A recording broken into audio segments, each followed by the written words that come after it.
Hey everybody, Christian from Treasure Town here, and today we're going to be speaking about the 1993D pennies that are worth significant amounts of money, whether that's a few bucks or well above that. There could be a conditional rarity where it's just in really nice condition. I'll talk about that. Varieties, where you can look closely on the coins and see if you can't discern that there's a small thing that went wrong in the process of creating the dies that are used to strike the coins, or a mint error, which is a problem during the actual striking of the coins. So we'll get into the PowerPoint presentation and tell you everything you need to know. So here we've got the 1993D Lincoln Memorial Cent. Just a brief overview. This is a zinc coin. So from 1982, they switched midway through the year and on. They're 97.5% zinc, with the rest being copper. You can pause for the major double dies and double die reverses, but there's some pretty cool stuff I want to go over in just a moment. If you're purely looking at the condition of the coin, it has to be like a mint state 68 plus or mint state 69 to really be worth certifying. So these are going to be virtually flawless coins with booming red luster. If you've got one, people will pay up for it, up to $2,000, $2,500 or so in mint state 69. But these are literally the finest out of 6.5 billion essentially. In terms of the varieties to look for, there's a nice doubled ear. This one has, it's not quite as prominent as like the 1984 doubled ear, but it's certainly a good one to search for, and it presents as sort of like a smaller earlobe connecting to what would be Lincoln's beard and sort of cheek chin. It's going to be about $5 in AU condition, and mint state can range between $12 and $20, which is not bad compared to the 1 cent that an uncertified mint state 65 or really certified mint state 65 penny would be. 1993D, also we've got some double die reverses. This is the smaller one where there's the beginnings of an extra column on the second column from the left.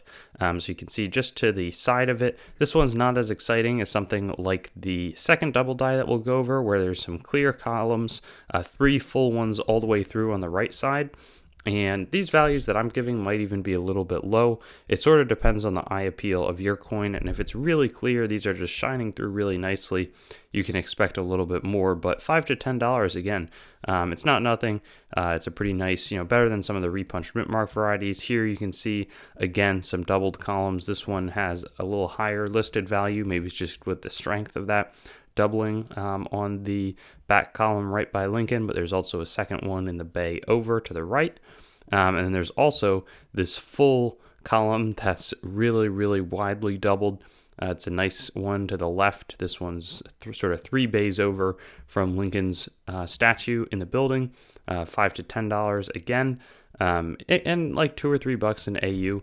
And then this one, I think, is one of the nicest here, and it's recognized also by Wexler, but has really, really strong doubling in the left part of the building. We've got 3 columns here, a fourth right to the left of Lincoln, and so that's a good one to be on the lookout for, as is this, where there seems to be some sort of a chip there, but really just doubling on both sides, extra columns all over the place. Again, are these values crazy? Not really, but they're still pretty good. We've got some errors to go over, so they can be struck off center. We see the zinc underneath showing through with just a thin copper plating on the outside. This sold for $65. Then this is the major coin that sold for $51,750. I mean, that's a really significant amount of money in my book, and it's not even in great condition, or the eye appeal is lackluster in some sense in terms of how the front presents itself, but the back, I mean, boy, that's a really cool mismatch of the dies with the dimes, and the back shines through really nicely with that sort of reddish look overall. But again, that was a long time ago. Mint error market is stronger, but presumably there could be more of these out there. And then there's also this unplated planchet.